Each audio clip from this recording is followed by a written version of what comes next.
दोस्तों आज की क्लास हम बीएनपीएल से शुरू करने वाले हैं जो कि पूरी तरह से अपडेटेड होगी। तो चलिए शुरू करते हैं।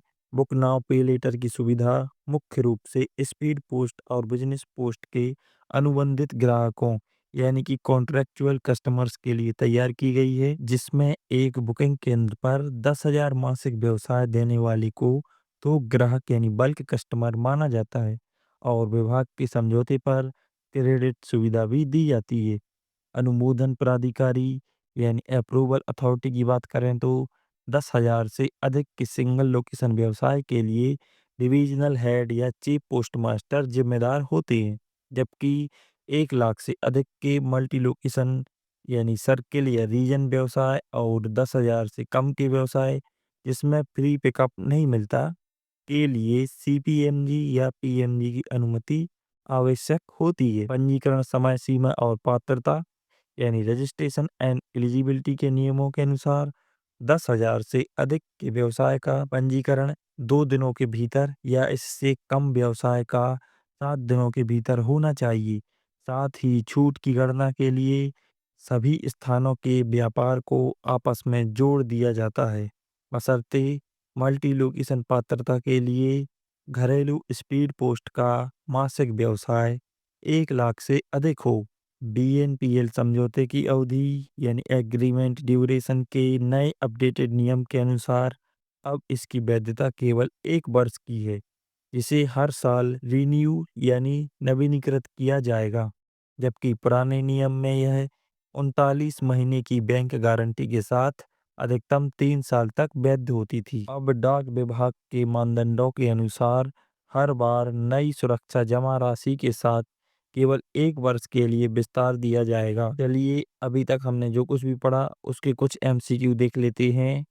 क्वेश्चन नंबर 1, बीएनपीएल सुविधा के तहत थोक ग्राहक बनने के लिए एक बुकिंग केंद्र पर न्यूनतम मासिक व्यवसाय कितना होना चाहिए? Option A 5,000, option B 10,000, option C 50,000 या ऑप्शन डी 1 लाख। तो इसका सही आंसर क्या होगा? Option B 10,000। आपको इन एमसीक्यू में कितने क्वेश्चन सही हुए उसका आंसर आप कमेंट बॉक्स में बता सकते हैं। चलिए क्वेश्चन नंबर 2, एकल स्थान यानी सिंगल लोकेशन पर 10,000 से अधिक के व्यवसाय के लिए बीएनपीएल अप्रूवल अथॉरिटी कौन होता है? ऑप्शन ए मंडल प्रमुख डिविजनल हेड या chief post master, option B post master general यानी PMG, option C chief post master general यानी सीपीएमजी या ऑप्शन डी डाक सेवा निदेशक डीपीएस। इसका सही आंसर होगा ऑप्शन ए मंडल प्रमुख डिविजनल हेड या chief post master. Question number 3, नए अपडेटेड नियमों के अनुसार बीएनपीएल समझौते की वैधता अवधि कितनी होती है?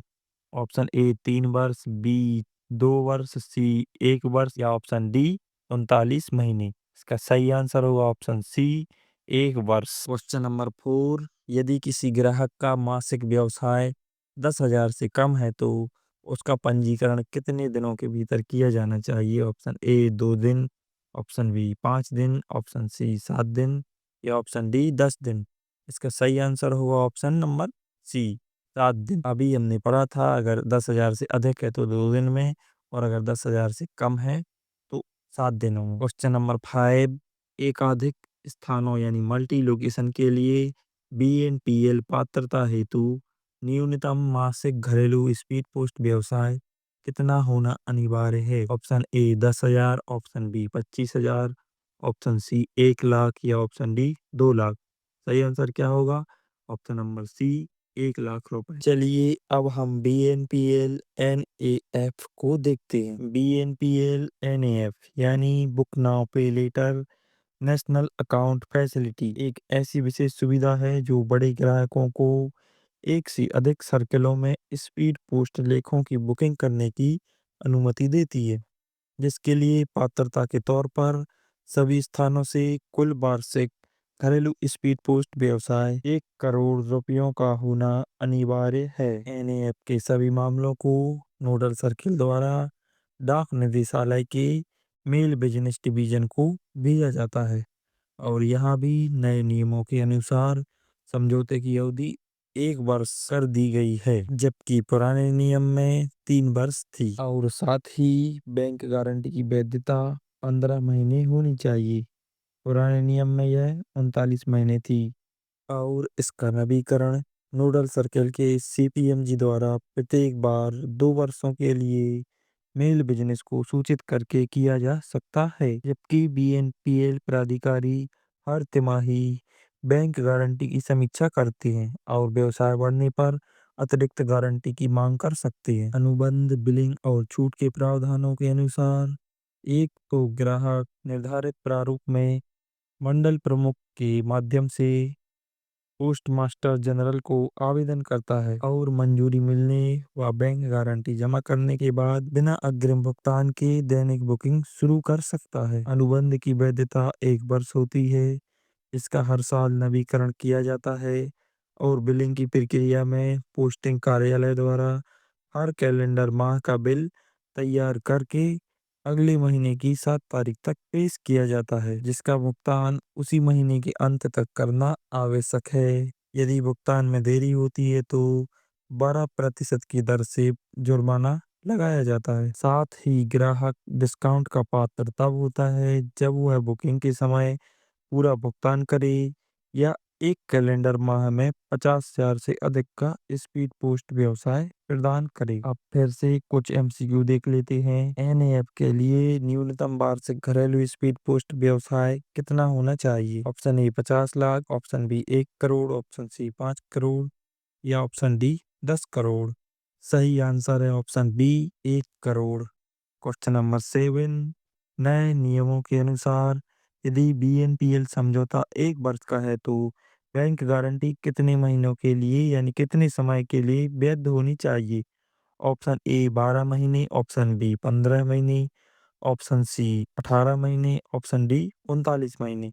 सही आंसर है ऑप्शन बी 15 महीने। क्वेश्चन नंबर 8, बीएनपीएल बिल का भुगतान अगले महीने की किस तारीख तक कर देना चाहिए ताकि जुर्माना ना लगे? ऑप्शन ए 7 तारीख तक, ऑप्शन बी 15 तारीख तक, ऑप्शन सी महीने के अंत तक या ऑप्शन डी अगले बिल आने तक।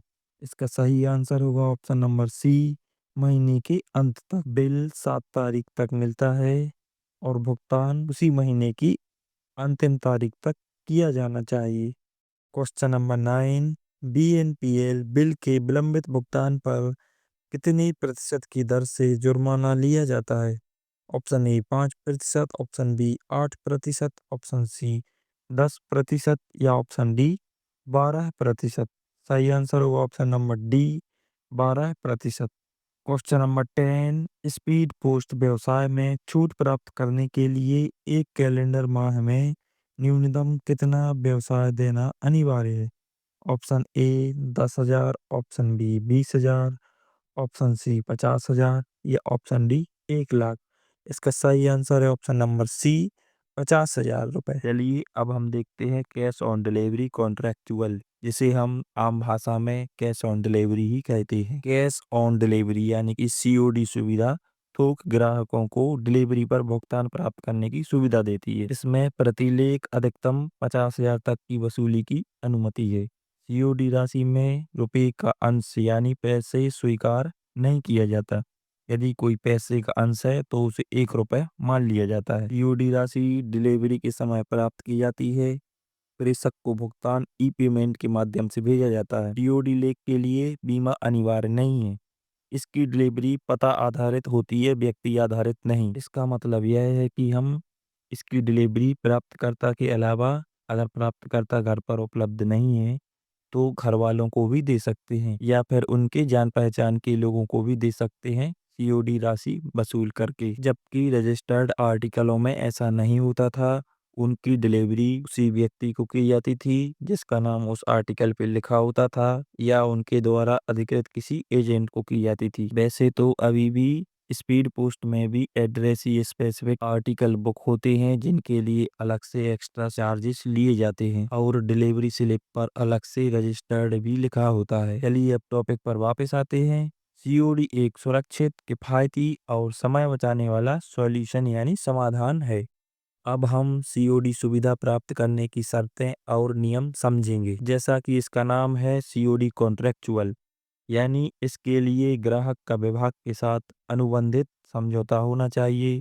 राशि में रुपये का अंश नहीं होना चाहिए। लेखों में कूपन, टिकट या स्नोबॉल प्रणाली से संबंधित वस्तुएं नहीं होनी चाहिए। कृषक को डाक शुल्क, सीओडी शुल्क और बीमा शुल्क यदि लागू हो देना होगा। इसकी कंपनसेशन पॉलिसी यानी मुआवजा नीति speed post, India post parcel contractual या एक्सप्रेस पार्सल जैसी ही होगी। अब हम सीओडी सुविधा के लिए लगने वाले अतिरिक्त शुल्क एडिशनल फी के बारे में पढ़ेंगे। यदि वसूली जाने वाली राशि 6,500 तक है तो सीओडी शुल्क वसूली की गई राशि का 1.6% होगा।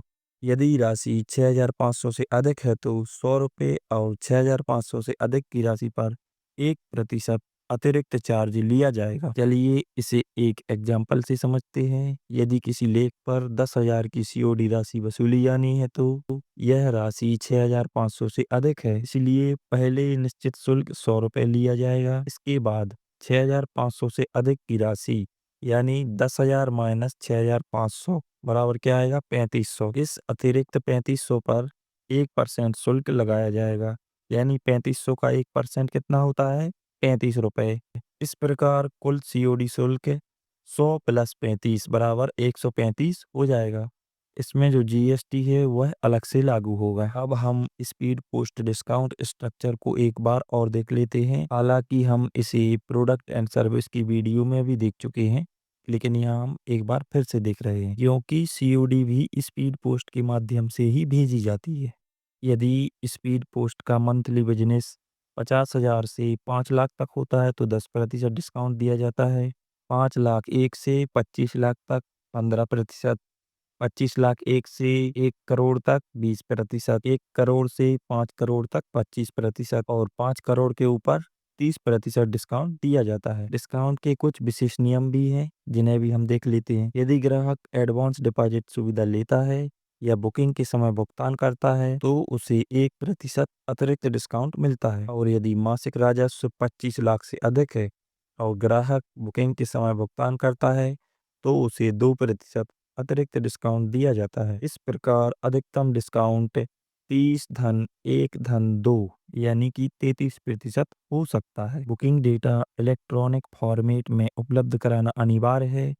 यदि बुकिंग डेटा सॉफ्ट कॉपी के बिना केवल पेपर मैनिफेस्ट के साथ दिया जाता है तो मिलने वाले डिस्काउंट का आधा कर दिया जाएगा। अब हम कैश ऑन डिलीवरी रिटेल को समझेंगे।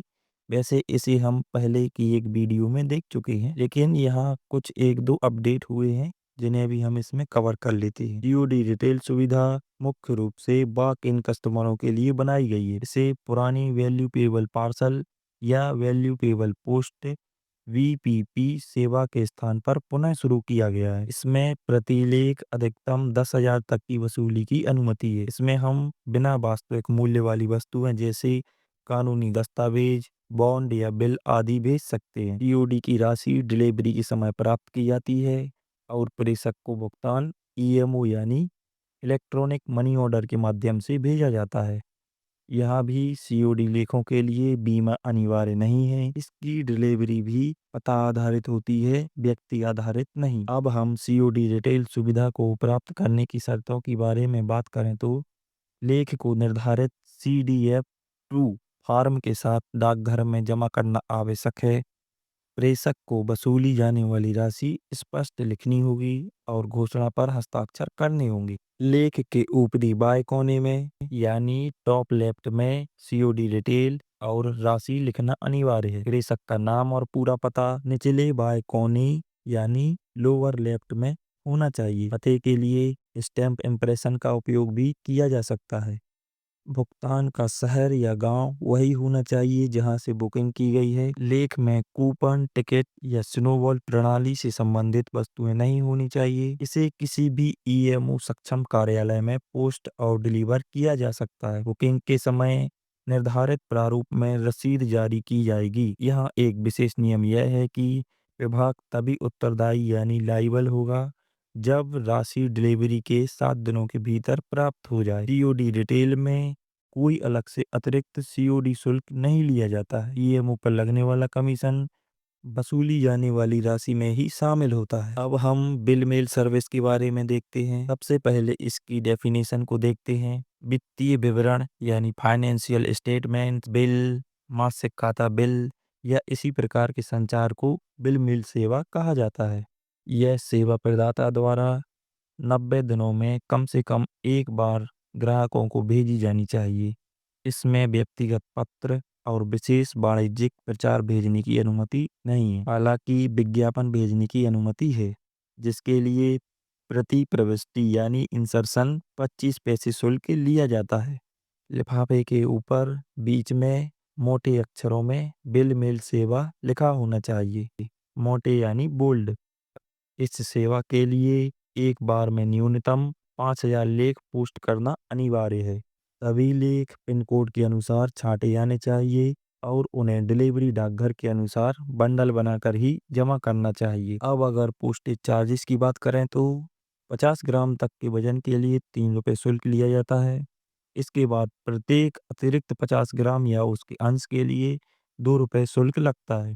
उदाहरण के लिए यदि किसी लेख का वजन 70 ग्राम है तो पहले 50 ग्राम के लिए शुल्क 3 रुपये और जो बचा हुआ है 20 ग्राम उसके लिए 2 रुपये शुल्क लगेगा। इस प्रकार टोटल शुल्क 5 रुपये होगा। इसमें कोई भी क्रेडिट सुविधा नहीं मिलती है, इसलिए भुगतान अग्रिम यानी एडवांस में करना अनिवार्य है। बिल मेल सेवा की सुपुर्दगी केवल एक ही शहर या जिले के भीतर की जाती है। इन बंडलों को सीधे वितरण कार्यालय भेजा जाता है, जिससे बीच में कोई छटाई यानी सॉर्टिंग नहीं होती।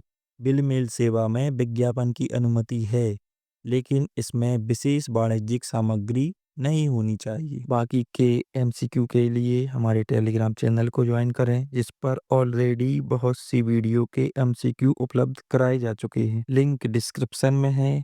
वीडियो लंबी हो रही है, इसलिए इस वीडियो को यहीं समाप्त करते हैं। अगली वीडियो में हम देखेंगे national bill mail service, direct post, media post, business post, e payment, e post, retail post में Aadhaar services, Gangajal services, post office passport Seva Kendra और भी बहुत कुछ। इसलिए इस चैनल को अभी सब्सक्राइब कीजिए ताकि आने वाली वीडियो आपको समय पर मिल सके। साथ ही वीडियो को लाइक और शेयर जरूर कीजिए।